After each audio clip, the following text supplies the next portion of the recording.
the Singapore chapter of ACC, and my co-chair, Professor Po Kian Kiong. I'd like to warmly welcome all of you to our webinar on lipid lowering to prevent cardiovascular events, State of the Art 2021. Today, we're very privileged. We have a very fantastic panel of speakers, Professor Tan Hui Chim, Dr. Paul Ong, and Dr. Natalie Koh will give us a talk on various topics on lipid management. And also we have a very privilege to have Professor Eugene Yang from University of Washington. He is the Preventive Cardiology Chair of the ACC. Very, very honored to have him today. And also we have Dr. Loh Lipid, Dr. Patrick Lim, and Dr. Ong Hian Yee would be our star-studded panelists for today. So let's go to the next slide. This is some of the disclaimers for this webinar. Next slide, please.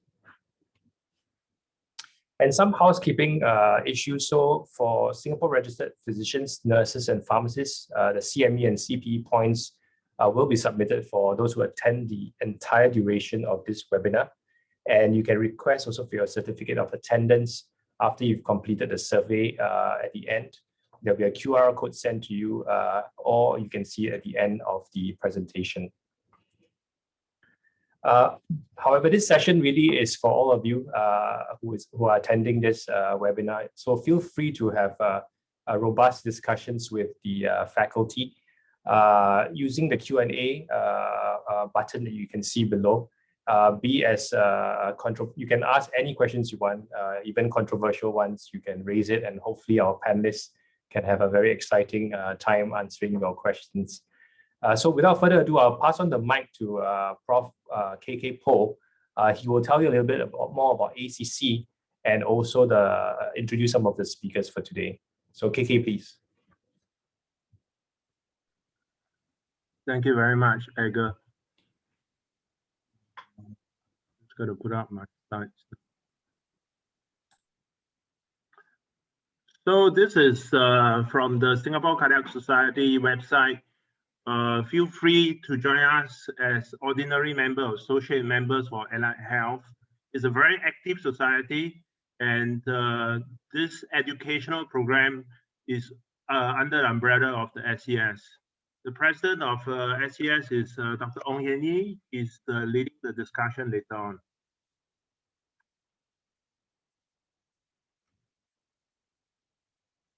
So the American College of Cardiology Singapore chapter is parked under the Singapore Cardiac Society, and ACC is here to support you from training, medical school training up to retirement. And there are many membership types that you can join. Student memberships are free, international associate memberships, and also the FACC, Fellow of the American College of Cardiology. This membership unlocks access to resources and benefits that can help you improve patient care worldwide. We are able to connect and collaborate with many people around the world. There are 8 digital JACC journals available for all members. And up and coming is the JACC Asia, which is focused on this area. We also have exclusive webinars such as this and guidelines as well to help you.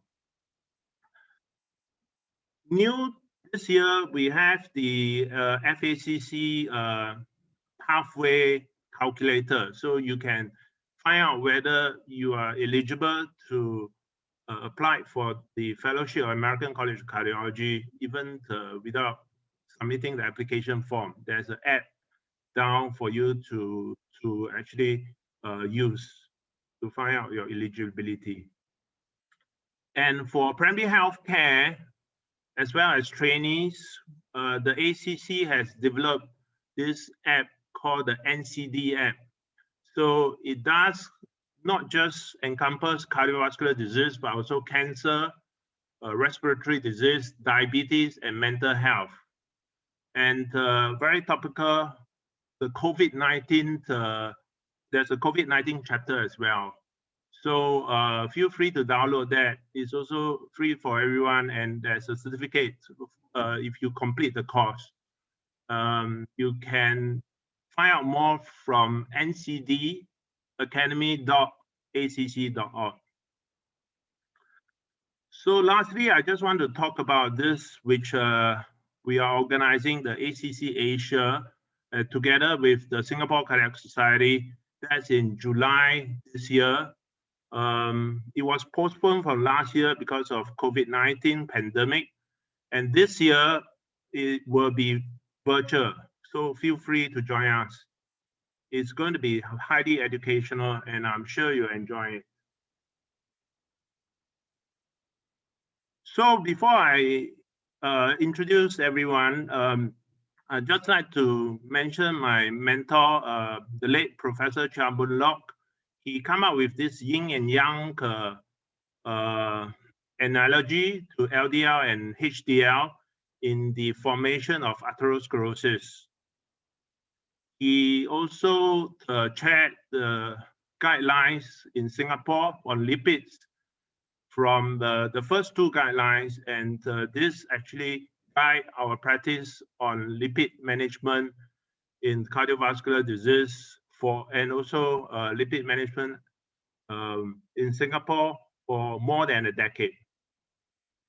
So he has this slide which says that doctors who treat disease are mediocre, but if you can prevent disease, like all of you down here listening to this webinar, then you are considered superior doctor. This is by Huangdi Neijing, so it's 2600 BC. I'm very delighted to introduce Professor Eugene Yang. He's our guest of honor. He's clinical professor of medicine, and his chairship is aimed towards Asian health. He's from the University of Washington School of Medicine, and I have a very nice chat with him immediately after the leadership forum for ACC, where we network. And he's going to join us. He's going to say a few words before he will join us at the end as a panelist for the discussion. So without further ado, Professor Yang. Dr. Poe, thank you for the introduction, and Dr. Tay for inviting me to participate in the Singapore meeting today. It really is an honor as the incoming chair for the Cardiovascular Prevention Council for the ACC, and as a member of the ACC as a past governor for the Washington State chapter. You know, as I look forward to becoming the chair of the Prevention Council, I really want to change how I think the Prevention Council really incorporates a global perspective. I think with the initiation of the JACC Asia Journal, it's really an opportunity for the ACC to take a much more global approach to cardiovascular care.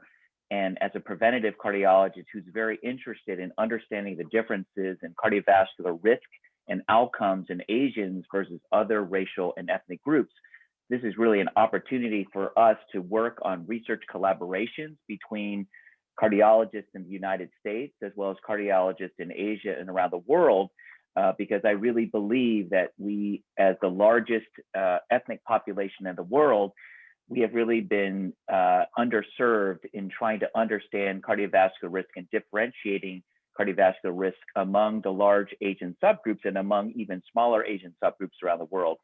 So part of my goal and mission as the incoming chair at the Prevention Council is to invite members from Singapore and other Asian countries to be involved in the ACC working groups in prevention, whether it's hypertension, lipid disorders, hyperlipidemia, as we're going to talk about today.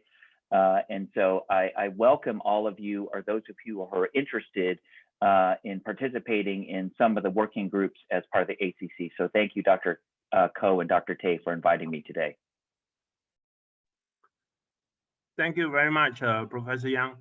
So let's start the ball rolling by inviting Professor Tan Hui Chim to give the first talk. Prof. Tan is a renowned cardiologist. He doesn't need any introduction. He's the current director of the National University Heart Center in Singapore. He's also a full professor of medicine with the Yong Lu Ling School of Medicine, NUS. He's a past president of the Singapore Cardiac Society and the chairman of the Singapore Heart Foundation. His CV spans a few pages, and it will take me more than half an hour to fully introduce him. But I've known him since housemanship, and he will give a fantastic talk. He's a renowned interventionist with a strong interest in atherosclerosis and therefore lipids as well. So without further ado, can I invite Prof. Tan? Thank you. Thank you very much, KK, for the very kind introduction. So it's really a delight to be joining in this ACC webinar. So the topic that was assigned to me is risk stratification through coronary imaging and the role of lipid lowering on outcomes. I think first of all, we need to know that cardiovascular disease is a burden is really heavy in the Asia Pacific region. It's the leading cause of mortality in this part of the world, and more than 9.5 million people died from coronary cardiovascular disease in Asia in 2015. And when you look at Singapore, we have 17 people dying from cardiovascular disease daily. And cardiovascular disease accounts for 29.3% of all deaths in 2019. And that means 1 in 3 people is going to die of cardiovascular disease in this country. And when we look at the burden of myocardial infarctions in Singapore, we have about 10,000 patients with myocardial infarctions every year that will include both STEMI as well as NSTEMI. The age standardized incidence rate appears to have increased slightly from 208 per 100,000 in 2007 to 216 per 100,000 in 2015, but this rise is not quite significant. So much of the rise in terms of the incidence is really related to the aging populations in Singapore. And we know that when patients develop myocardial infarction, the story is not over, because even with the best care of treatment, patients continue to develop recurrent cardiovascular events after that index event. So 6 months after discharge for myocardial infarction, you find that death continues to occur in about 8% of patients, and myocardial infarctions can recur again in 10% of patients. And when I was a fellow, I was always taught about this concept of a modifiable as well as non-modifiable risk factor. And LDL at that time was thought to be an LDL hypothesis. We don't really know whether LDL is really related to cardiovascular disease or not, but in current times and knowledge, we now know that LDL is definitely a leading cause of cardiovascular disease, and is the causal effective relationship is very well established and definitive. So what we need to know here is to understand the whole process of atherosclerosis. I think this is a picture that many have seen before, but I just want to highlight to you some of the important events here. When you are exposed to a high level of LDL cholesterol, in the first 3 decades of life, you may have a lipid accumulations within the intimal layer. But from the 4th decade onward, you could have plaque formations with the addition of smooth muscles and collagens into the atheroma formations.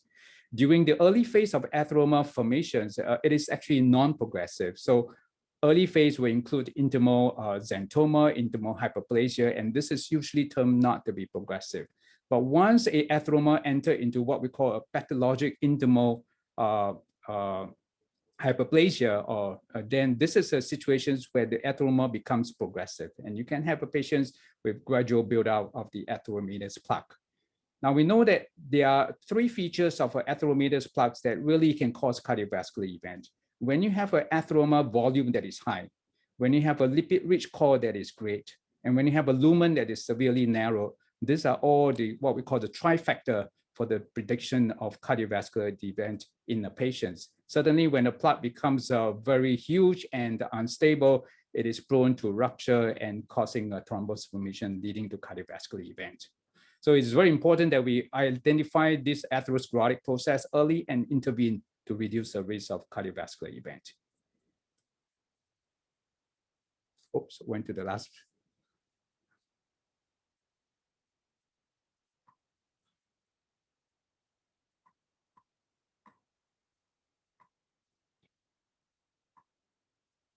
So this is an interesting slide, because when you compare the olden days of hunter-gathering human beings and compare it to the wild primates as well as wild mammals, actually our total cholesterol is pretty much the same. But when you have a modern human living a modern lifestyle, you find that the total cholesterol actually goes up a lot. And so when we are born as a newborn, the total cholesterol level is actually quite low. It's between 30 to 70 milligram per deciliter. And typically, as you grow older, it rises above 100 milligram per deciliter by age 20. But when you look at Singapore's average cholesterol level, LDL for Singaporean adult, this is 132 milligram per deciliter. So clearly, we have a fairly high level of LDL in Singapore. And just looking at the National Population Health Survey 2020 last year, again, we can see that there is an increased prevalence of hyperlipidemia in our local population of age between 18 to 74. So from 26% in 2010, now we are looking at nearly 30% or 39% last year. And there's this new concept here of a threshold for development of atherosclerotic cardiovascular disease when you are exposed to high LDL. So there's a threshold for development of disease, and this threshold can go up and down according to certain factors. It can be lower if you are male sex with smoking, hypertension, diabetes, and dyslipidemia profile. It can go up if you are female sex. But certainly what we do know is that when you're exposed to high level of LDL at a very young age, such as in patients with homozygous familial hypercholesterolemia, by 15 years of age, you would have reached a threshold for development of coronary heart disease. On the other hand, if you are a normal individual, normal lipid profile, your likelihood of developing a threshold for cardiovascular disease is above the age of 60. So I want to cover the topic in these two sections. One is to talk about the use of imaging as a form of a risk stratifier tool. And the second thing is to talk about the impact of lipid lowering on outcomes. So if you look at the guidelines of the various international associations, you can clearly quite see that there are actually two schools of thoughts here. On the left-hand side, this is the American College of Cardiology, where the guidelines really divide the patients into 4 risk groups, and there's actually no target of LDL to achieve. It's just merely identify patients whom you will start either high-intensity statin or low or moderate intensity statin, and looking at LDL percentage reduction, whether it's more than 50% or less than 50%. On the other hand, if you look at some of the rest of the guidelines, including Singapore guidelines, there are specific target LDL set for the various risk category of patients. But all the guidelines seems to suggest that statins should be universally used as a first-line therapy, with ezetimibe as a second-line therapy. And all the guidelines seems to also agree that 4 groups of patients will benefit from a lipid lowering. People with, number 1, established atherosclerotic disease; 2, diabetes; 3, primary LDL of more than 190 milligram per deciliter or 4.9, and primary prevention but high global risk. So Singapore guidelines, unfortunately, seems to be the oldest. It was published in 2016 as opposed to AHA, ACC in 2018 and ESC in 2019. But nevertheless, when we look at the Singapore guidelines, we actually identify 2 groups of patients whom we will intervene very aggressively: a very high-risk group of patients and a high-risk group of patients. The very high-risk will include people with established atherosclerotic disease, diabetes with some kind of target organ damage, but specifically here is a chronic kidney disease, and patients with familial hypercholesterolemia. So this fall under very high risk, and our target treatment is less than 2.1. And then we have a second group, which is high risk, where we include moderate to severe chronic kidney disease and diabetes mellitus without any established cardiovascular disease, the rest of which we will go on a risk sort of stratification. But clearly, when you look at the Singapore Ministry of Health guidelines, there was no mention whatsoever of using coronary calcium as a risk stratifier in many of the newer guidelines now. So if you look at the American College of Cardiology recommendations, again, there are 4 groups of patients that will benefit from statins: established atherosclerotic disease, more than 190 LDL, individual with diabetes mellitus. And I want to highlight to you now that this group of patients for primary prevention without any diabetes, without established disease, age 40 to 75, LDL of 70 to 189, if you use a ASCVD risk calculation of 10 years, now the risk bar has now been set at 7.5% 10-year risk instead of the past 10 years or more, 10% or more. So what is the ASCVD risk estimator? The risk estimator is pretty much same as our Singapore owned risk score, but except that diabetes mellitus is included here, and we actually break down the race by our own group of Chinese versus Malayan versus Indian. But anyhow, this is the American ASCVD risk. So if you key in the patient's data, if you want to calculate his 10-year risk, this is a 10-year risk of 9.3%.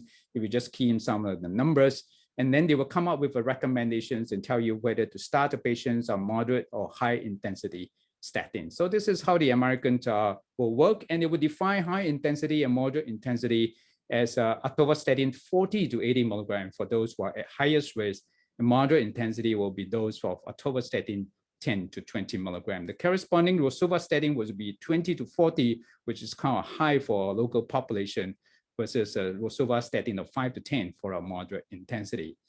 I want to highlight to you the ASCVD target group of this group of patients who are basically for primary preventions, where the risk is deemed to be sort of moderate. And this is where the use of a calcium score becoming important here as a risk modifier. So when you look at the calcium score here in greater details, if you have a patient whose risk is between 7.5% to 10% and so forth, one can look at the patient's coronary calcium score and decide if statin therapy should be commenced. If your calcium score is 0, then perhaps for over the next 5 to 10 years, you may withhold your statin therapy because these are considered low risk.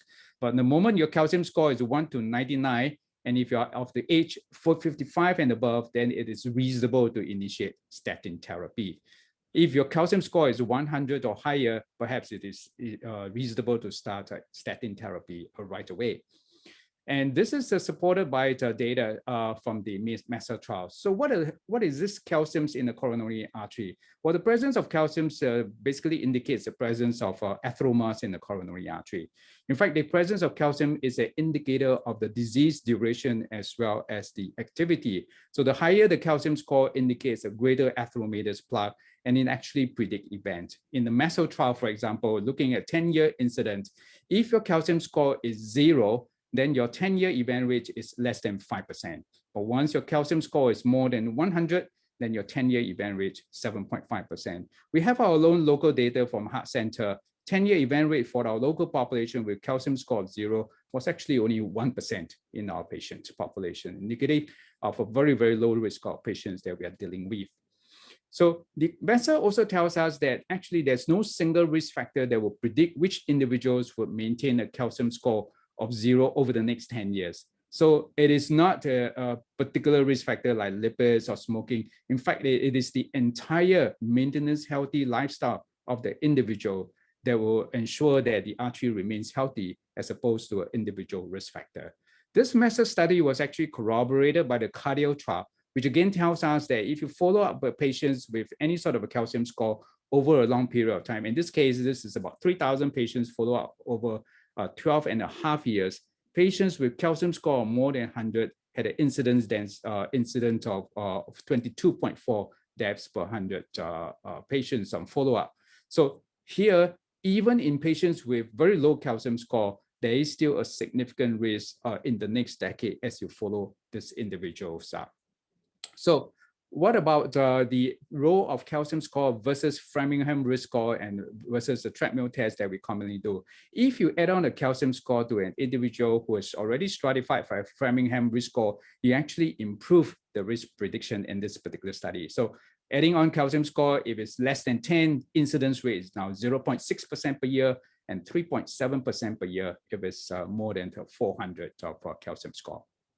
So if you look at the European recommendations, calcium score now with CT scan may be considered as a risk modifier in the CV risk assessment of asymptomatic individuals at low and moderate risk, and this is a class 2B recommendations. On top of that, the ESC looks at specific findings on the CT scan. So if you have a calcium score of more than 100, if you have multivessel coronary artery disease defined as 2 major epicardial arteries having more than 50% stenosis on the CT scan, you are considered a very high-risk group of patients for which early intervention is required. Certainly, the presence of carotid femoral plaques and extreme LP little a elevations are also considered to be features of very high-risk individual.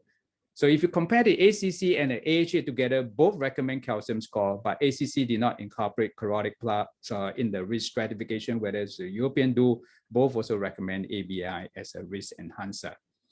So who are the patients that will really benefit from knowing their calcium score? And this is a good group of people whom you will consider doing calcium score. And if the calcium score turn out to be 0, it will actually benefit them a lot more. So for example, patients who are reluctant to initiate statin therapy and who wish to understand their risk and potential for benefit more precisely, then you may consider doing a calcium score. If it's 0, then you don't have to start. Patients who are concerned about the need to reinstitute statin therapy after discontinuation for statin-associated symptoms, this will be another group.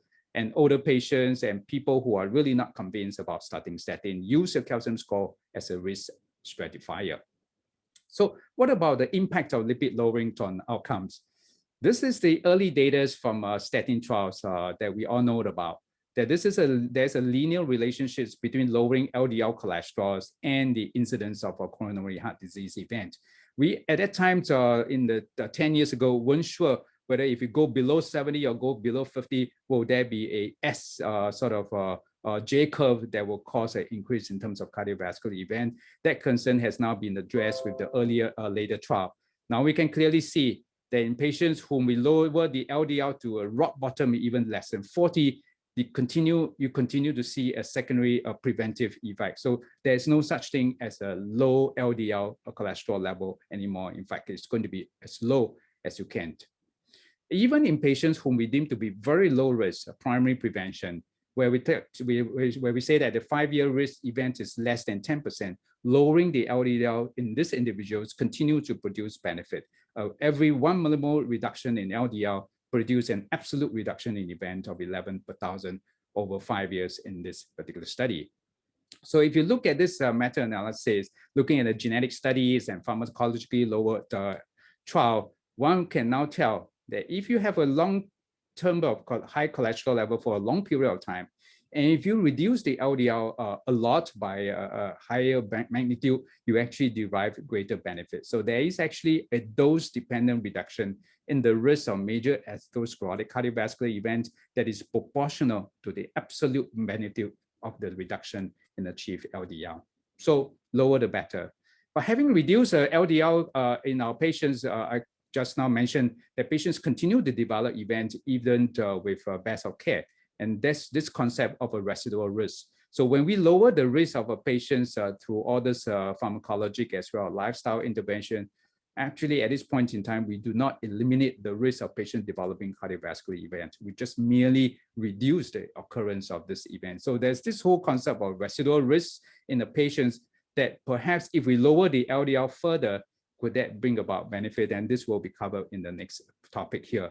But what we do know is that besides statin therapy that worked in terms of reducing event, the newer cholesterol lowering therapy also worked. For example, ezetimibe in the IMPROVE-IT trial tells us clearly that the addition of ezetimibe to simvastatin brings about a further reduction in terms of ischemic event. In the era of PCSK9 inhibitors, FOURIER trial tells us that even in the low-risk group of patients, the further reduction of LDL continues to bring benefits to the patient in terms of a reduction of major adverse cardiac event. So this is something that we are now looking at very closely. When you look at all this contemporary data, it is really promising with regard to the further reductions of LDL using some of the most powerful cholesterol lowering therapies such as PCSK9 inhibitor.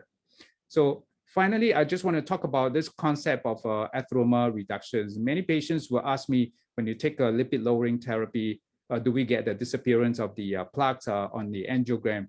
The answer here is that it is, to a certain degree, it is true. But the angiographic reductions of plaque is actually very minimal, something like less than 5%. But what is more important to the patients when you're on high dose statin therapy is that you bring about a change in terms of the composition of the plaques in the patient's coronary artery. The reduction of plaque atheroma volume is being clearly demonstrated in many clinical trials. For example, in the reversal trial of using atorvastatin at 80 milligrams and following these patients up on using intravascular ultrasound, you can see that there is a clear reduction in the atheroma area in this group of patients who were given to high dose intensity statin therapy. Nowadays, when we use OCT, which is an infrared imaging, which is even clearer in terms of its resolutions, where we now can possibly even measure the fibrous cap of a patient atheroma. And if you compare atorvastatin to 20 milligram versus 5 milligram, you find that there is a significant reduction in the lipid core, such that the plaque fibrous cap thickness now increased so much compared to a baseline therapy, whereas there's not much of a change with 5 milligram atorvastatin. So clearly, statin therapy is working in terms of modifications of a patient's coronary plaque. So in conclusion, Mr. Chairman, I would just say that there is a significant cardiovascular disease burden globally.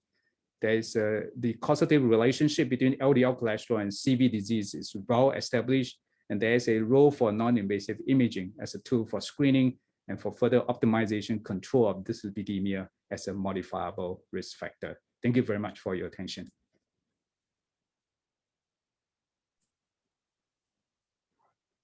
Thank you very much, Professor Tan. There's so much data in there.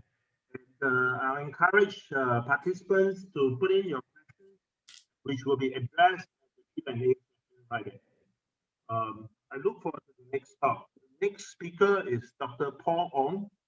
He's from my alma mater. He's my senior from Cambridge University. He is an established interventionist, a consultant at Tan Hospital, and also at Mount Elizabeth Novena Hospital. So can we welcome Dr. Paul Ong, please? Thank you very much, KK, for the kind introduction. It's obviously my task today is to talk about LDL lowering in the higher risk patients, and particularly how low should we go. And first of all, thank you very much to Singapore Cardiac Society and ACC Singapore chapter to invite me to give this talk. It's always a little bit more challenging to follow Hui Chim's lecture, because he kind of really quickly gave us a tour de force of how to manage LDL cholesterol from across the spectrum. I'm also acutely aware that I'm giving the talk around about 1:30, and a lot of you will either be really hungry or just had your lunch. So the attention span, I thought I would make the best out of it. So I put up this first slide here. So if you don't take a lot away from me today, maybe the important message is out. We really have very good tools and powerful drugs to control the LDL now. So looking at using the statin alone, a high intensity statin plus acetamide, and then we can also bring in PCSK9, and you can see the LDL cholesterol really doesn't stand much chance, and we can actually have tools to reduce it by up to 85%.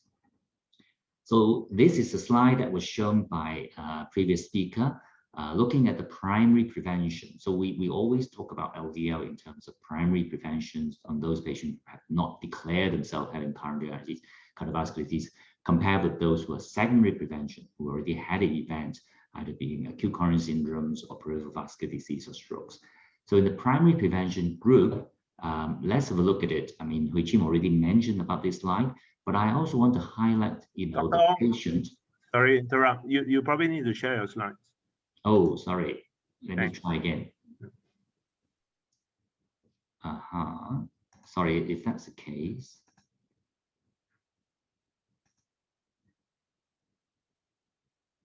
Okay, let's try that again. I won't go into all those again, so I apologize for that. Okay, so we're here. Those patients who have a higher risk group are those with scores that put them in a particular group where your risk of cardiovascular events is high, and this is where we should bring in the cholesterol management quickly to reduce the LDL cholesterol by more than 50%. So again, there was the calculator that was shown by Hui Chim earlier, but what we are really looking at is your gender, your blood pressure profile, and your baseline cholesterol and diabetes. And with that, you can actually work out based on your age of the patient, roughly where is your atherosclerotic cardiovascular risk is. This kind of slide will repeat over and over again, and I make no apologies to show that once again here. Reason for that is for patients who are having a relatively, or population, should I say, who have a relatively low risk, starting around about here, you can probably be a little bit more tolerant of the LDL treatment level. But in those who are particularly high risk, you can see that the cardiovascular risk are very high. Your cholesterol level needs to be lower.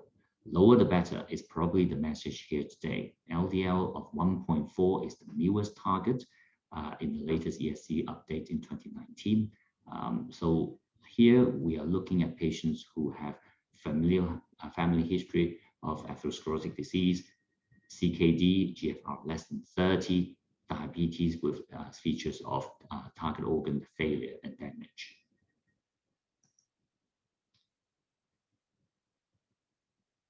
And when your LDL cholesterol is lower to about 2, you can see that it doesn't matter at what stage you are. Lower LDL reduce the major cardiovascular event even further, be it those at relatively low score of 5 to 10%. If you drop the LDL further, your event rate dropped. But in particularly those who are very high risk, lowering it from 2 to 1.5 to 1.0 further reduced the cardiovascular risk events. The topic today is about high-risk patients. So here I want to share with you a case or a patient that I've been looking after for quite some time.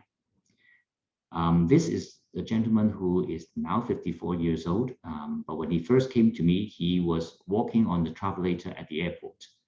He has a risk factor of a hypertension on therapy. His father had bypass in his 50s, and his baseline LDL was 4.2 when he first came to me. At the time, he already had coronary artery disease and underwent 2 stent implantation in another center, and his right coronary artery also had moderate lesions. So when I saw him, he already had symptoms when he was walking on the travelator I mentioned, and this is his coronary angiogram in 2015. He already had progression in his left main coronary artery. His coronary artery physiological study demonstrated flow-limiting lesions. And in light of these findings and the fact that he already had quite extensive angioplasty done, I actually asked him to go through a coronary artery bypass surgery, which he had subsequently with a lemur to LAD and an arterial graft to the circumflex artery. He did okay, no angina, but he had real difficulty tolerating the statin. A lot of complaints about aches and pains, nightmare, hair loss, you named it. And he's been really inconsistent in taking his drugs. So I had him on Crestor, ezetimibe, and fenofibrate, but the compliance was really challenging. So now I fast forward 2 years after struggling with his cholesterol management, he once again was walking in a travelator. But while he was having cold sweat and discomfort, he was spotted by his traveling companion, who happened to be a professor in cardiothoracic surgery. And very quickly, he got referred back to me. An angiogram this time showed further progression of his coronary artery disease. Luckily, his bypass graft remained patent, but you can see compared with 2015, his distal RCA developed further lesions. So that was treated. This will be his 3rd revascularization. So I'm going to pause a little bit and go and to look into some of the new tools that we as physicians can have in managing these patients' LDL. I'm going to talk a little bit about FOURIER trial that was mentioned earlier. But before that, I want to spend a little bit of time for those who are not familiar with PCSK9 inhibitors, what the role is. So we know LDL, low-density lipoprotein cholesterol, is the one that is, causing as a prime culprit in the atherosclerotic process. In the liver cells, we also have LDL receptors that grab this LDL, internalize them, and the lysosomes, and where the LDL cholesterol get disposed. The receptors would then move back up to the surface to continue to capture more LDL and hence lower our body defense mechanism and lowering LDL. However, there is this bad guy called PCSK9. It binds together with the LDL receptors and the LDL. Now the whole complex, the 3 bodies of them, enter the liver cells, and at this point, both the LDL and the LDL receptors are degraded. So now the LDL receptors are not recycled back, and therefore you cap the number of LDL receptor low, and therefore allow the LDL to build up in the bloodstream. Okay, so in some way, this PCSK9 kind of chaperones the LDL receptor to destruction, almost like the Grim Reaper. You have it, the LDL receptors doesn't survive much longer.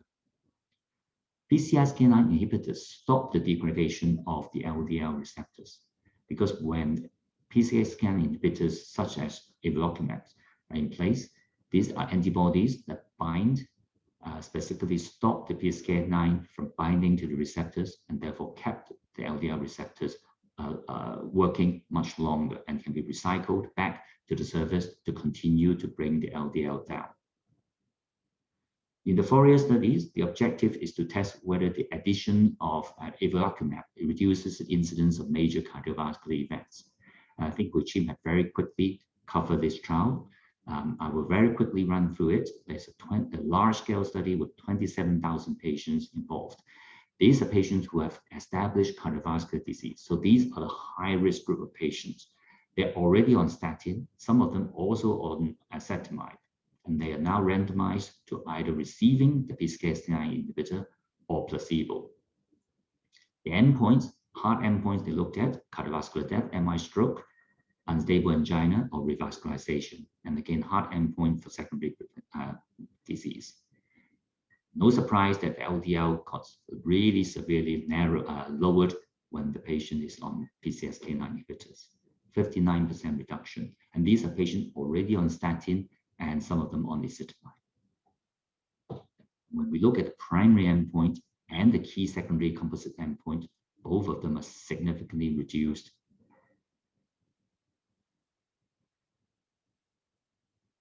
And in terms of outcome studies, when you break it down, you can see that the cardiovascular death, MI strokes, all independently more or less achieved significance. But our patients, remember, already had 3 episodes of revascularization. This is what we really want to see. The coronary revascularization risk should be lowered, both in terms of urgent and elective surgery.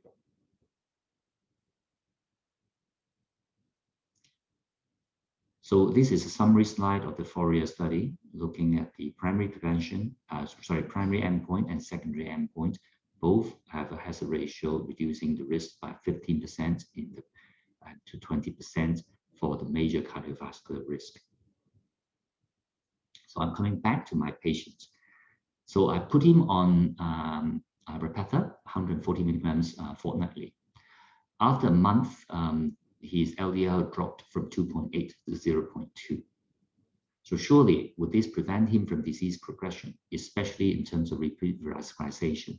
And if so, how? I'm going to bring up a slightly less talked about study called the Glarkov study. And this is looking at the effect of PCSK9 inhibitors on the progression of coronary artery disease in statin-treated patients, similar to what Hui-Chin mentioned about the use of atorvastatin here. A very quick summary of that is after roughly about 1.5 years of using evolocumab on these patients, you can see that statin monotherapy, using IVUS to assess it, the plaque disease really didn't change much. In fact, if anything, gone up a little bit. The use of statin plus PCSK9 inhibitors, you can see there is a reduction in plaque burden. Now, one can argue this, the reduction is only 1%. Maybe not as striking as earlier study, but for 18 months period, there was no progression, but actually a regression of the plaque burden. I think that's the important take-home message too. So you can see that in the Glarkov study, not only did they achieve LDL lowering very dramatically, but they also have the first time demonstrate that using these more powerful tools, you can actually regress the plaque burden. What happened to my patient?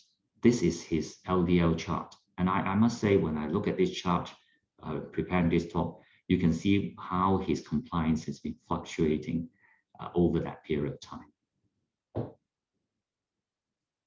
So right about Christmas time, just passed, I got a phone call from my friend saying that Your patient is again not doing too well, been admitted himself to the emergency department, and we also noticed that troponin gone up a little bit too.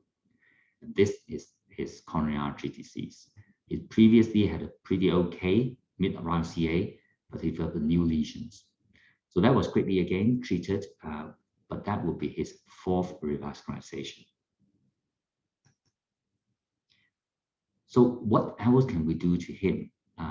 Obviously, his cholesterol LDL really needs to be controlled. We can talk about the other issues like inflammatory hypothesis, but there is still a modifiable disease pattern that I haven't really quite achieved with him. That brings me back to today's main topic: how low can we go? Looking back at the Fourier study, they actually looked at those patients and divided them into different subgroups. After 1 month of treatment with evolocumab, those achieved really low LDL level of less than 0.05 millimole or 20 milligrams level, compared to those 2.5 to 1.3, etc. How do they compare? The baseline characteristics for these subgroups are all very similar. In fact, those on the higher end may just be receiving a little bit more acetamide. And you can see the LDL cholesterol over time developing the very different group, the purple ones being the extremely low LDL-C cholesterol. And the message here is, in terms of cardiovascular death, MI, stroke, unstable angina, and coronary revascularization, is the continuous curve. Those who have achieved lower LDL all the way down here, the event rates continue to drop. There is also almost no cutoff as where they will stop benefiting from it. And in terms of the secondary endpoint of cardiovascular death, MI, and stroke, the same phenomenon you can see here. Despite lowering the cholesterol down to that kind of level, it doesn't seem to be any difference in terms of adverse events: new diabetes onset, cancer, cataracts, cognitive disease, liver enzyme change. Safety signals remain very consistent, no difference. And in exploratory analysis, for those who achieved a low level down to 0.26 millimole or less than 10 milligrams per deciliters at 4 weeks, you can see that the benefits compared with those who are 2.6 continue to show a very dramatic improvement, with a hazard ratio down to almost 0.7 and no safety price to pay. So the conclusion from this sub-analysis looked at LDL-C can now be reduced to unprecedented level with PCSK9. And there's a strong progressive relationship of achieving such low level of LDL with this accompanying CV events lowering. And there was no extra safety signals. I left this slide. This is the beginning slide that I started the talk, which I didn't really show because I wasn't sharing my screen. But here you are. We can really lower the LDL-C and achieve a benefit for our patient. And for my patient, I hope that he will also stick with the medication that I prescribed him and stop him from getting this 5th revascularization.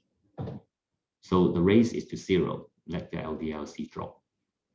Thank you very much for your attention. Thank you very much, Paul. That was an excellent lecture. Your case also illustrates sometimes difficulty that we have with trying to treat patients. We have all these tools, but some of these tools may also have some adverse effects. So to address some of these issues, we'll have our next speaker, Dr. Natalie Ko. She's a consultant cardiologist at the National Heart Center. She's subspecializing in echocardiography, and she gives very good lectures on lipids.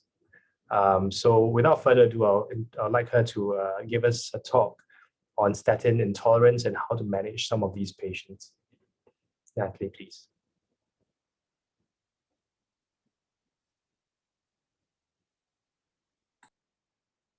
Thank you, Prof, for the kind introduction, and thank you for the kind invitation today to speak about how to manage patients with statin intolerance as well as some of the side effects. I apologize.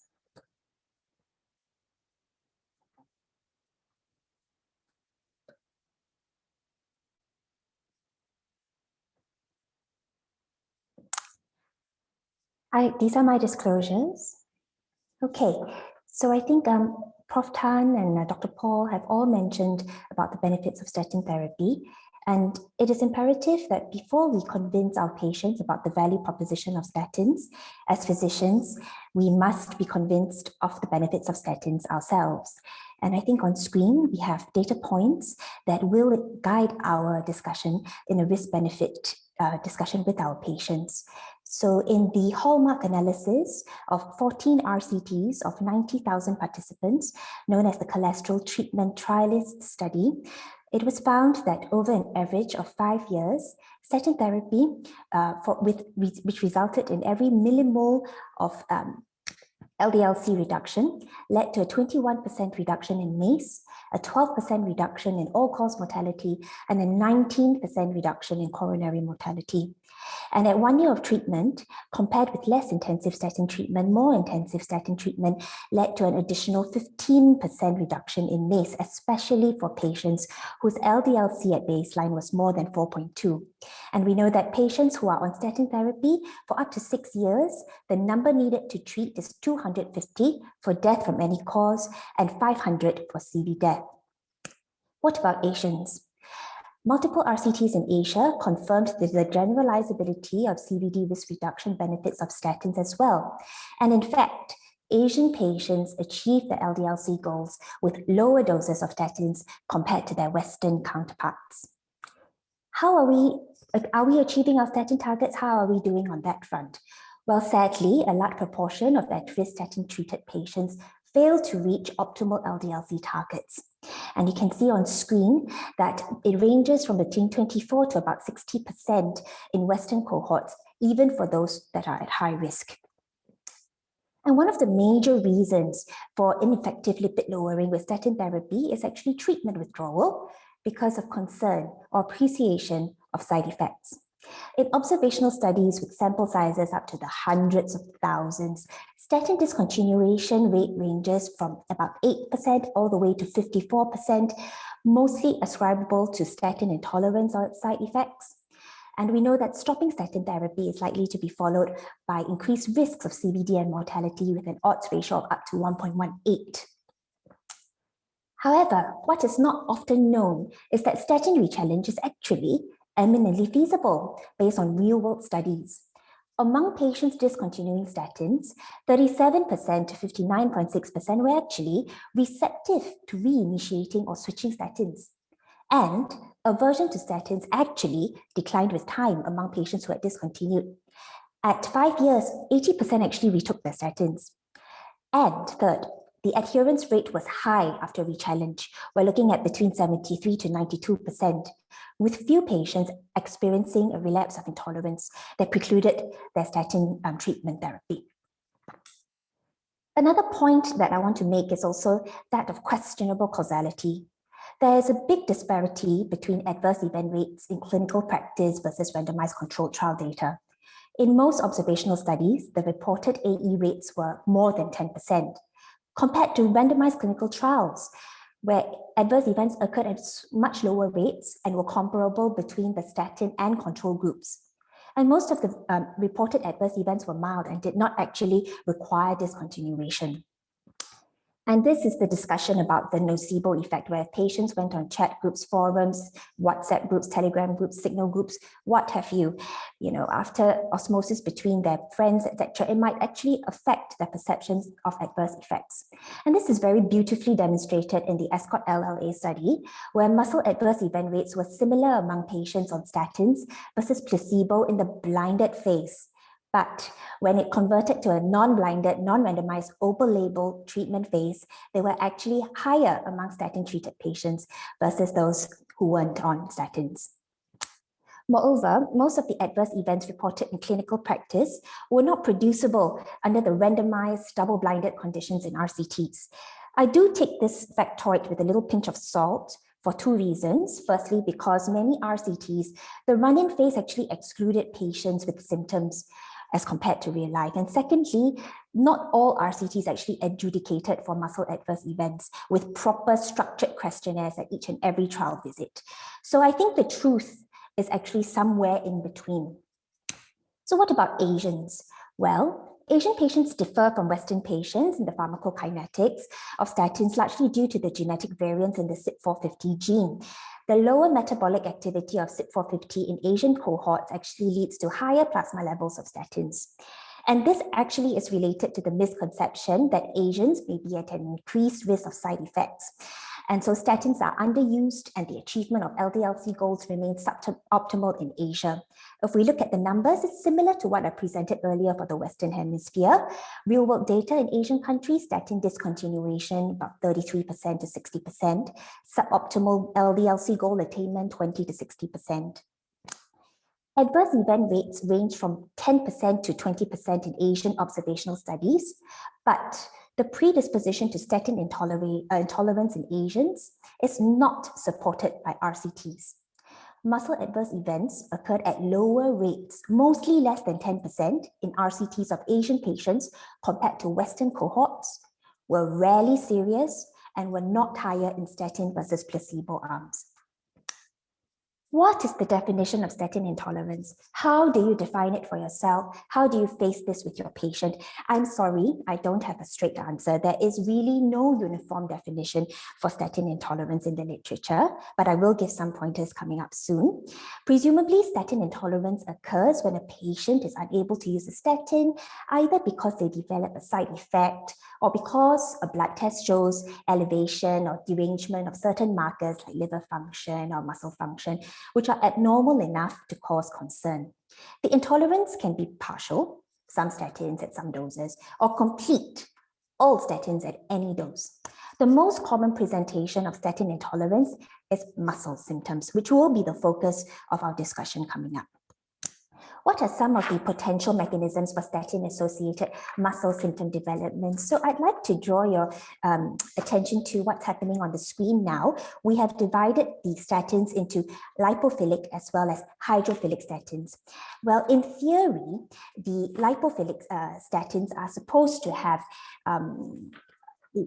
slightly higher predisposition because of the ability of the statins to diffuse non-selectively into extrahepatic tissues like skeletal muscles. The lipophilic statins are supposed to academically put the patient at higher risk of statin-associated muscle symptoms. Contrast this with the hydrophilic statins like rosuvastatin, pravastatin, which have less muscle penetration and therefore theoretically a lower risk of statin-associated muscle symptoms. So when it comes to the various pathways and multiple mechanisms that give rise to statin intolerance and associated symptoms from statins, it's beyond the scope of this discussion. Suffice to say, multiple cell signal pathways, protein signaling activity, affect membrane cholesterol content, its stability and fluidity, and gives rise to this phenomenon, a very heterogeneous phenomenon. I think a lot of us in the audience have questions with regards to CoQ10, whether it's among the community or between us and our patients. It is theorized that some muscle side effects may be related to the effect of statins on energy metabolism, or that the symptoms are attributable to reduced levels of coenzyme Q10 in muscles. However, there's insufficient evidence to show the usefulness of CoQ10 in the treatment of statin myalgia, or even in improving adherence to statin therapy. So yes, in theory, but not really proven clinically to work. So statin-associated muscle events, myalgias may occur in up to about 15% of treated patients, and the symptoms are mostly mild and rarely associated with myositis and or elevated creatine kinase. Per 100,000 patient-year treatment with statin, it was estimated that muscle adverse events occur in fewer than 100 to 200 cases, with CK elevation in only 10 cases out of these 100,000 patient-year treatment with statins, and rhabdomyolysis vanishingly rare in 2 to 3 cases out of this lot. So we have a lot of guidelines here, and the academic organizations have provided discrepant definitions for myalgia, myositis, myopathy, and rhabdomyolysis. And the confusion arises mainly from what you use to define each of these categories based on CK levels. I will show you another slide after this, to unify all these multiple academic bodies' definitions. But what I want to draw your attention to is the red box on screen, which again corroborates the very low actual incidence reported in RCTs of any of these 4 events. So Lee et al. Actually published a very pretty diagram you see on screen, reconciling all these proposed definitions. And the definition of rhabdomyolysis in this categorization being that of a creatinine kinase of greater than 40 times the upper limit of normal. Myopathy defined as creatinine kinase between 10 to 40 times the upper limit of normal. Myositis, if you have up to 10 times the upper limit normal of CK, and myalgia if your creatinine kinase is not affected. So here we see that we have more guidelines trying to define statin intolerance. The Canadians, the ILDP, International Lipid Expert Panel, the Asian Guidelines, Japanese Atherosclerotic Society, National Lipid Association, Taiwan Society of Lipid Atherosclerosis, all posit their own definitions of statin intolerance. Summarizing all of this, in our practice, I think this slide is pretty useful. These are the 4 elements I would consider before deciding on labeling my patient statin intolerant. First, establishing what clinical manifestations the patient is complaining of, or where there are objective clinical measures that are abnormal, the biomarkers, ALT, CK. Second, what are the types and doses of statins that have been used in the course of treatment? Is the patient unable to tolerate 2 or more types of statins, especially if one of them has been used in the lowest daily dose? If so, more likely than not, statin intolerant. Third, the temporal and causal relationships. Well, adverse events commence after the initiation or up titration, remit upon discontinuation, and reappear after re-challenge. But life is hardly so perfect. But in general, that is the temporal causal relationship we would expect. Fourth, we would want to exclude other possible causes that, for example, the event is associated with other clinical conditions, which I will show again in another slide, what could potentially trigger these symptoms that could be potentially reversible. And sometimes certain drug-drug interactions, for example, the patients are on CYP3A4 inhibitors or are taking grapefruit juice. So these are things that would help shift the needle one way or the other when we want to seriously label as someone as a statin intolerant and deprive them of the benefits of statin therapy potentially. So this is a very useful questionnaire, a risk score, if I would say so, the statin-associated muscle symptom clinical index. It's very useful, it's easy to apply, it helps quantitate whether your patient is probable, possible, or unlikely to have a statin-associated muscle symptoms. And it resolves a lot of the issues that we face when we randomly ask patients by structuring the questions in a standard manner with vetted language, easily interpreted scores, and proven inter-rater reliability. So this was published, I think, in 2015, and then again in a few more review articles in 2020. Whether or not it has been validated in multiple cohorts is still ongoing, but I find it extremely useful and objective when asking the patients. So the symptoms of SAMS are often non-specific and largely localized to the proximal muscle groups, such as thighs, buttocks, calves, as you will see if you were to compute the score based on this questionnaire. So as promised, we will talk a little bit about the risk factors associated with SAMS, and they are female, gender, advanced age, obesity, frailty, vitamin deficiency. However, caveat, there's no evidence of benefit from vitamin D supplementation, even in patients with insufficient levels to prevent statin-associated myocardial symptoms. So sorry, even topping it up doesn't ameliorate the symptoms that they feel. And just drawing your attention down, hypothyroidism, of course we know, and family history. If they have relatives who have a history of statin intolerance, more likely, maybe they do have it for real. So what do the guidelines recommend when it comes to statin intolerance therapy? There's so many guidelines, and this table summarizes well-accepted guidelines and consensus recommendations in relation to statin intolerance published outside of Asia between February 2015 and February 2020. They are quite similar to the Asian guidelines that you see on screen. And basically, I will be going through workflows as well as flowcharts for management that to be recommended. In summary, the guidelines are unified in that they would say, unless you have good proof of statin intolerance through iterative, structured questioning, reasoning, and repeated discussion, you should persist, because the benefit, the value proposition of statin is such that we really should not be depriving patients unnecessarily of such good things.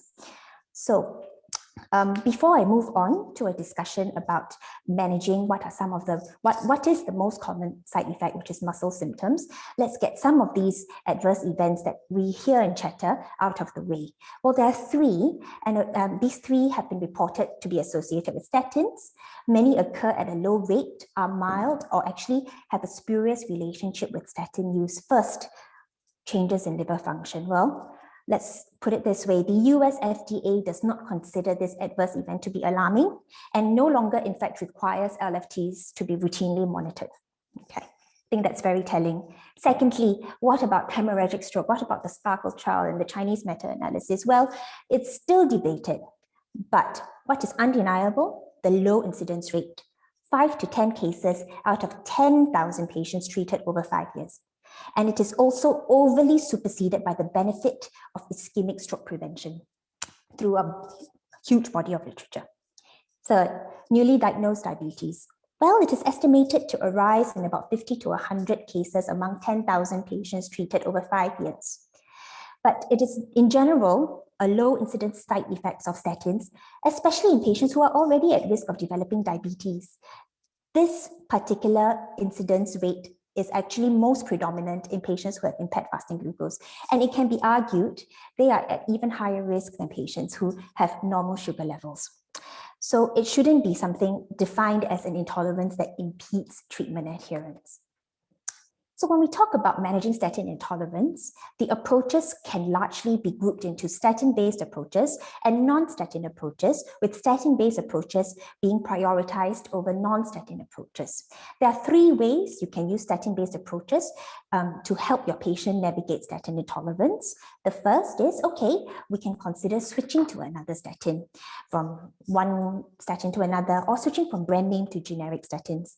Second, reducing the dose of statins. And third, intermittent dosing with statins. Now, this is a very interesting proposition. I'll show you some data that shows, hey, perhaps it's a reasonable proposition. Non-statin approaches, two ways. You combine the non-statin with maximum tolerated statins, or we use monotherapy. So how about statin-based approaches? I'll draw your attention to the third point, intermittent dosing with statins and reducing the dosing frequency. Well, actually, two studies, a meta-analysis found no differences in LDL-C reduction between alternate day versus daily dosing regimens of atorvastatin and rosuvastatin. I think this is really interesting. Second, the efficacy of rosuvastatin taken once or twice a week in statin-intolerant patients was reported in two preliminary studies, supporting them as possible solutions. The references are on screen. For non-statin approaches, we have long known about the LDL-C lowering efficacy of ezetimibe, bile acid sequestrants, fibrates, and remarkably, the PCSK9 inhibitors, all supported by evidence. For secondary prevention of CVD, PCSK9 inhibitors were demonstrated to reduce MACE by 15 to 48% in clinical trials, with no safety signal with regard to muscle adverse events. Now, monotherapy is a bit trickier. Monotherapy by non-statin agents still lacks evidence for the prevention of CV outcomes and should be considered on an individualized basis as a last resort for defined statin intolerance, for diagnosed statin intolerance. Okay, something that in practice people do like to bring up about red yeast rice. What is red yeast rice? Well, it is a lipid-lowering agent of natural origin, which contains the bioactive compound monocolin K, which is structurally identical to lovastatin, well, nature's lovastatin. And a meta-analysis of 20 RCTs of red yeast rice actually showed that its LDL-C lowering activity was as effective as moderate intensity statins and was not associated with any alarming adverse events. So pretty interesting, but in terms of CV benefit, not proven. Okay. So I bring us to the final leg. Thank you for Thank you very much for your attention. We will talk about proposed algorithmic management of statin-associated muscle adverse events. Now, if their CK levels are normal, this is a workflow published in EHJ in 2020 that I think is reasonable and easy and reasonable to implement. First, we would want to exclude other causes of muscle symptoms and interactions. They just run a marathon. Okay, take time for the patient. Continue to tell them about the value proposition of statins, engage them in conversation so that they know potentially what they could be missing out on if they give this therapy up.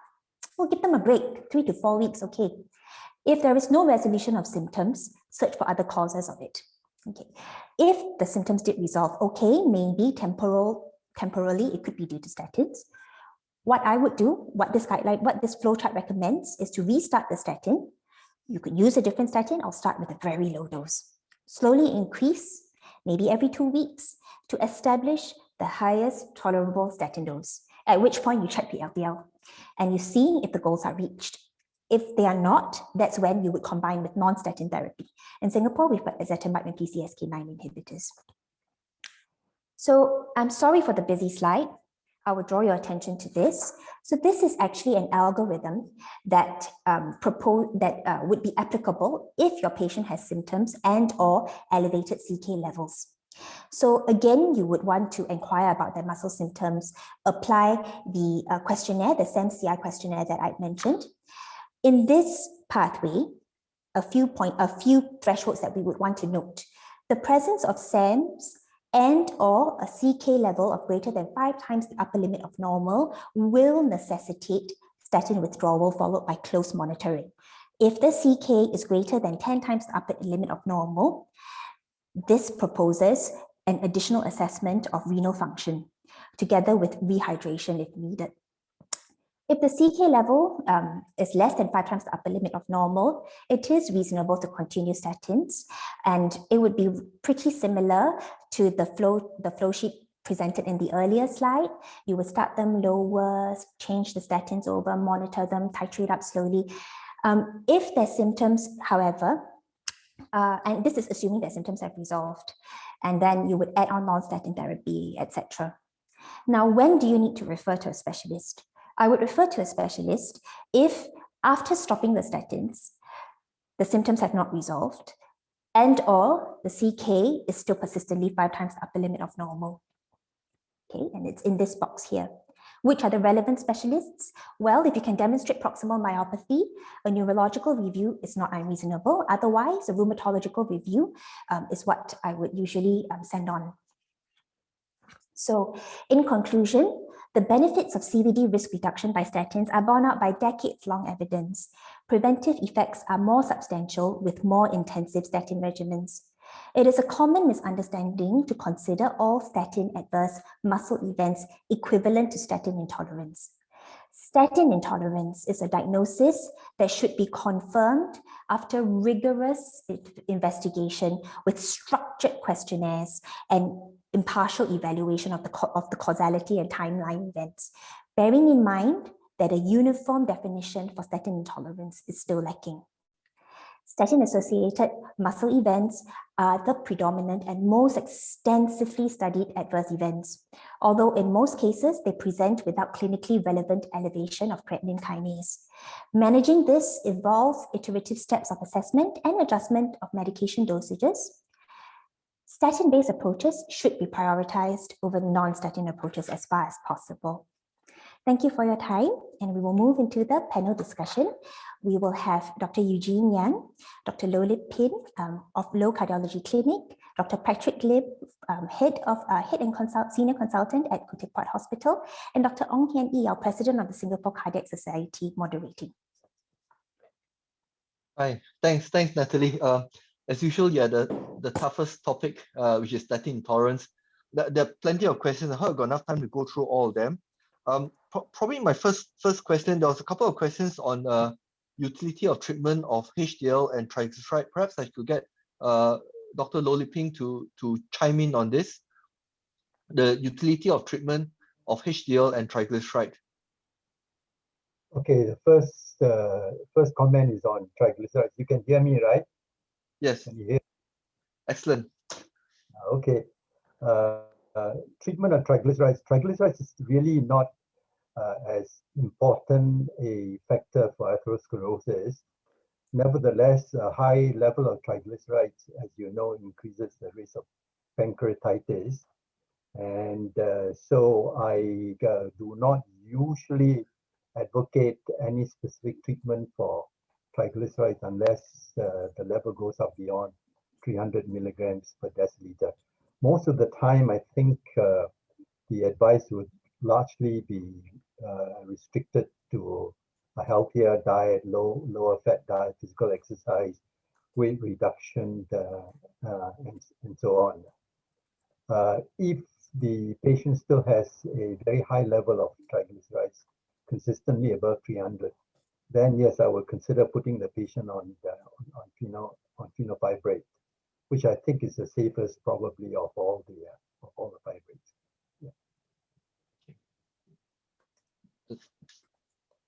Does anyone else want to chime in and press? Prof. Tan, do you want to add in your thoughts about HDL?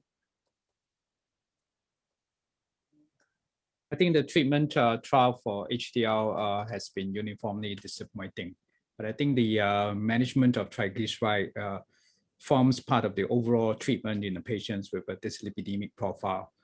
And if you look at some of the clinical trials for secondary prevention, when you try to lower triglyceride, there is actually continued benefit over and above the LDL reductions. So, for example, if you look at the reduced EAT trial using a very purified form of omega-3 fatty acid, there's actually benefit from lowering on the LDL. Mind you, the entry level of that trial for triglyceride is more than 1.5. So it's actually a very low level that we are operating on. So I think for specific group of high-risk individuals, and when you have a concomitant TG level, I will continue to manage it and work on it. And this is over and above, of course, lifestyle modification in terms of reduction of alcohol, exercise, weight reduction, as well as the exclusion of secondary causes such as hypothyroidism or poorly controlled diabetes. Okay. Maybe a next question. There's a question on the type 2 diabetes. Probably I'll ask Dr. Eugene Yang what he thinks. Type 2 diabetes and above 40, should we blanket start them all on statins? Yeah, thank you for the question. I think I tried to answer that in the chat box. Mm-hmm.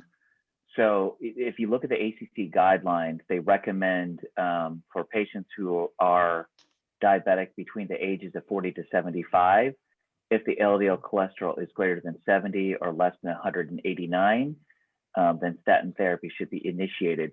The question that was asked was about patients less than 40 years of age. And I think the reason behind why it's not recommended is, one, because of lack of data in terms of outcomes, and two, that overall the risk of cardiovascular events in that population, although higher than the general population, is still low, and consequently, whether there's a real benefit to earlier initiation of treatment is just unknown. So that's a primary reason why it's used as 40, the age cut. Okay. I have a comment on this. I think it is worthwhile in these patients who are less than 40 years old, diabetic. I think what Hui Jim spoke about earlier on, doing a CT coronary calcium score might be useful in these patients, because I have encountered young diabetics below the age of 40 in whom a CT coronary calcium score has been very high. So I think these patients might want really to be quite aggressive in lipid lowering and in controlling LDL cholesterol. Okay. There was a question on local risk scores. Maybe I ask Patrick. Patrick, you work in London and you work in Singapore as well. So what do you think of the local risk scores, or have you tried using a local risk scores? I mean, the most up-to-date would probably be using the ASCVD, isn't it? So I think that's why most of us are practicing. The local risk scores can be utilized again, the same as the Framingham study. So I don't particularly think that either way is right or wrong. Mm-hmm. I do use the QRACE. What have you used the QRACE before? QRACE is a population study. So this was based on using a population health study. So it's very similar to it's a GP practice based. So I mean, that's something we use, but then it's also accounts for ethnic. Again, not very applicable in Singapore, and also based on your postcode. I don't think we can use that in Singapore. Yes, we don't have postcode here. Yes, right. Yeah, can I comment on that? So I think that is one of the major limitations is the lack of ethnic specific, risk score calculators. The Q risk score, as pointed out, has sort of a multiplier based on country of origin of immigration in order to sort of either increase or decrease risk based on, depending on the country of origin and population within the United Kingdom. And so I think that, that is one of the challenges with Singapore being a very heterogeneous country, trying to really accurately estimate risk when you have South Asians, Chinese, Southeast Asians, I think is very difficult. And that does remain one of the major challenges to appropriately either aggressively treat certain populations versus potentially over-treating populations who are at lower risk. And so that is something that we need to really address. Yes. One more question is on very, very low LDL. I think, Paul, you had some, you answered this on the Ebbinghaus, I can't remember, is it Gauss or Ebbinghaus, that very, very low LDL and their mental status and all that? Yeah, I think that was a question that I thought, maybe I can bring it up for discussion is if the idea is raised to zero on the high risk group of patients, should we have the same application of raised to zero for the moderate and lower risk group of patients? I'll be keen to hear what the other panelists say. Maybe I think, I hear what Eugene mentioned about, the cost effectiveness on the relatively lower risk group patient. Is it really still worthwhile? And knowing the cost of some of these drugs, especially the newer PCSK9, are quite expensive. My take is maybe using the risk score, you should really still be focusing on higher risk group patients. But happy to hear what the panelists have said.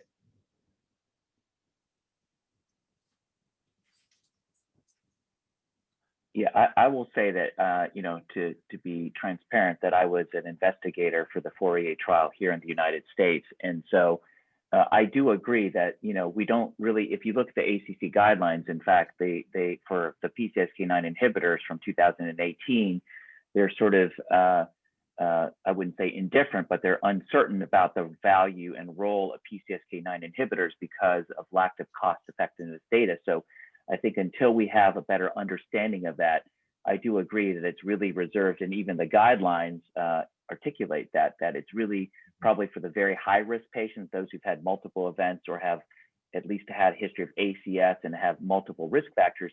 That really is probably the target population. We don't really have data for those who are sort of in a lower risk category because the 488 trial was designed for patients who had a history of MI, stroke, or peripheral arterial disease. And so in lower risk populations, we just don't know what the benefit would be in those cohorts. Prof. Tan, what do you think? Raised to zero for low, moderate risk people? No, I think if you are at in the risk to in the low as well as the moderate risk category, this is where your risk score and your risk stratifications comes in. I generally don't believe in treating patients aggressively who is at a risk score which is low in terms of its risk profile. I think it is the moderate risk group of patients that we oftentimes face with in our daily clinical practice as to whether we should start statin or how low should we go and so forth. So this is where the imaging comes in. I think this is where calcium score comes in terms of risk modifying. And so I would say that very high risk, there's no question. Very low risk, don't bother. But I think it's the moderate risk group of patients that we need to assess further in deciding whether to treat or not.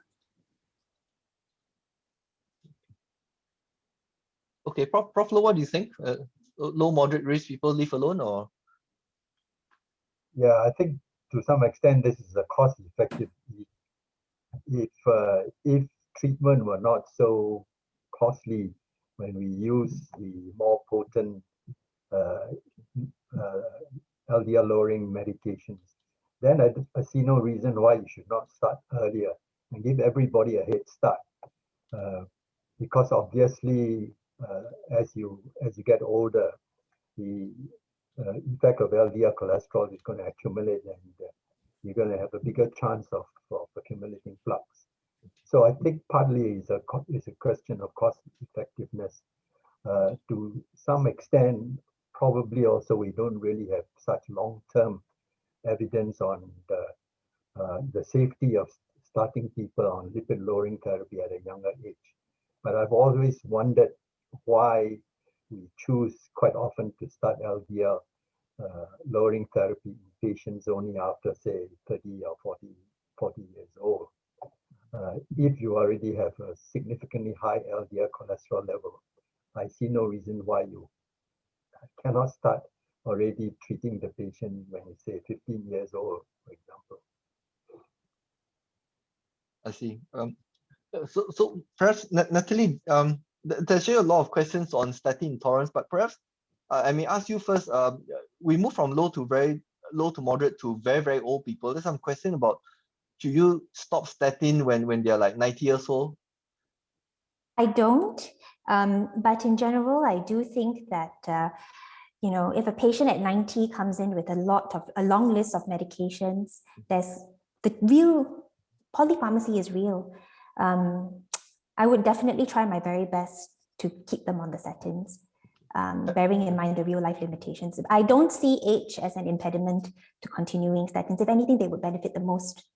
Okay, we'll get back to you shortly. But Patrick, what do you think about the very old? Would you like actively stop statins for 90-year-olds? I think this boils down to what we're trying to prevent.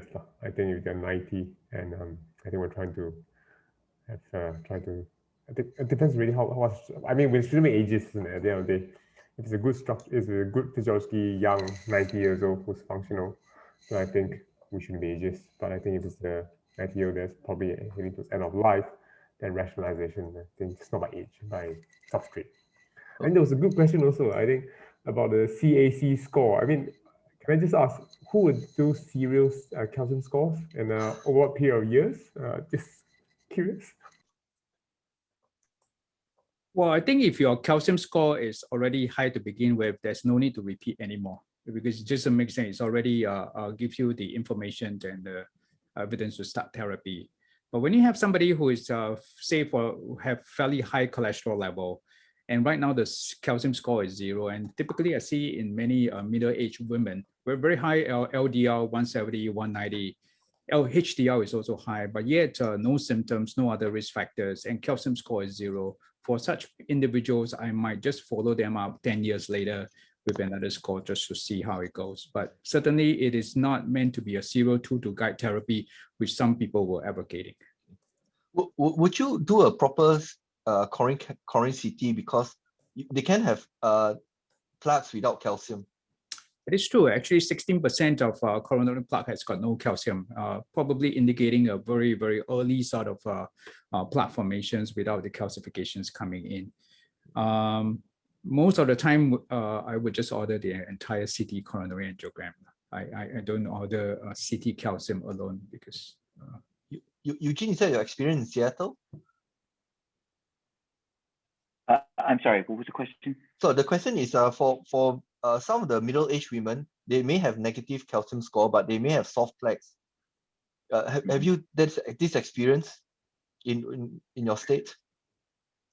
Yeah, I think there are definitely cases where if you do calcium scoring or you do testing, that looks for hard plaque, that in rare cases, and we know that happens, that those patients may have soft plaque obstructive coronary disease. In fact, I have a patient just hospitalized today who had a CT scan for screening for TAVR, and his left main looked non-calcified, but he had a low ejection fraction that was new, and he got cast, and he had a very high grade distal left main stenosis that was angioplasty consented today. So yeah, I think we know that clearly a small percentage of patients with calcium scores of 0 go on to have cardiovascular events, but that proportion of those patients is very low.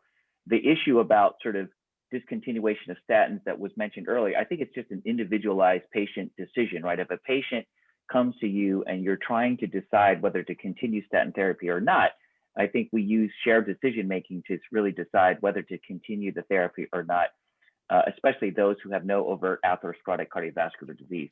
For those who do, then we usually try to maintain treatment indefinitely unless the patient's quality of life changes. Maybe ask Prof. Paul, is there a role for adjuvant calcium score and carotid scanning? Thanks, Henny, but that's actually looking at different aspect. Carotid scanning, basically looking at intimal thickening and looks really at the atherosclerosis field, and is looking at different regions of atherosclerosis. I think it will be additional in terms of benefit. Thank you. Okay. I just want to comment here is that the carotid intimal medial thickening has got no prognostic value at all. It is the presence of carotid plaques that is adopted as a risk modifier and stratifier in the ESC guidelines. Can we come back to this? Can we come back to this question of statin therapy in the elderly? And I want to ask Natalie a related question.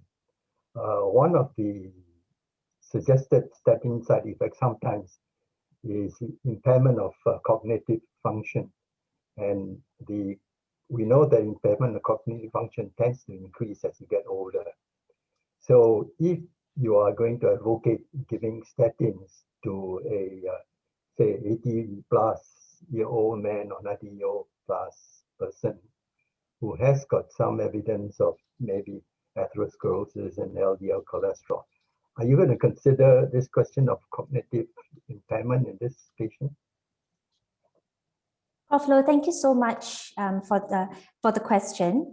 I think that in the literature, with regards to cognitive impairment, there has been no association with statins for cognitive impairment. And if anything, as a cohort for mixed dementia, including Alzheimer's and vascular dementia, the statin cohorts have shown better outcomes than non-statin treated patients. So I will still persist, even in the elderly cohort. I don't think statins are a reason to be concerned about in terms of cognitive regression.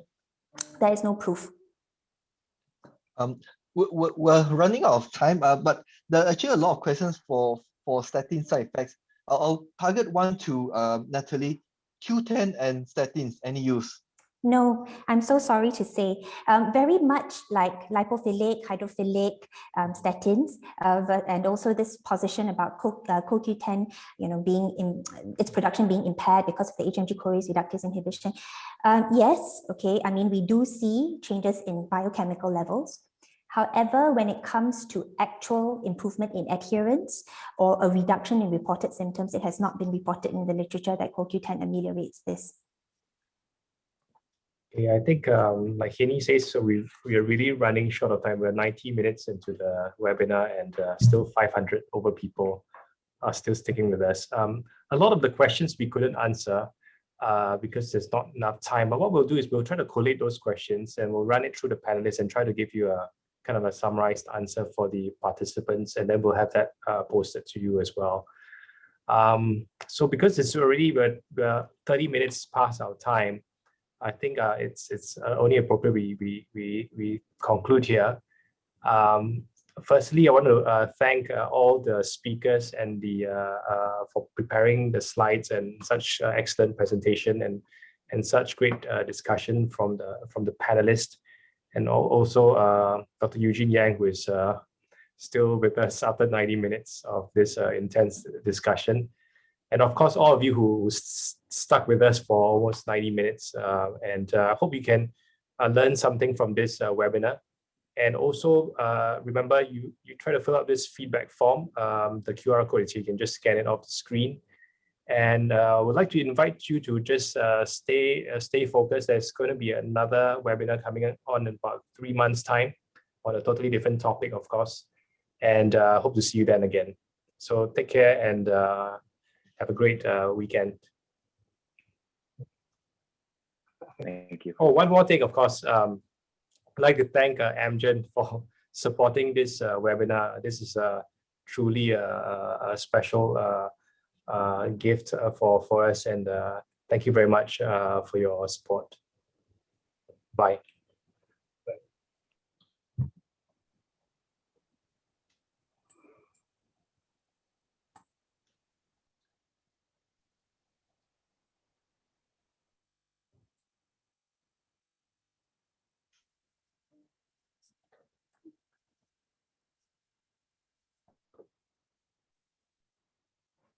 do we stay back for a debrief? No? No. Okay. Are we still live? I don't think so. Is there a debrief? I'm not. Yeah. Oh, we are I'm still trying to see if I can answer some of the questions online. okay. I'm not sure they're still around. I think most of the, I tried whatever I could for the Yes. statin intolerance ones. I type. Yes. Oh, Yeah, there are a lot of questions for you actually, but it was like overwhelming and Yeah.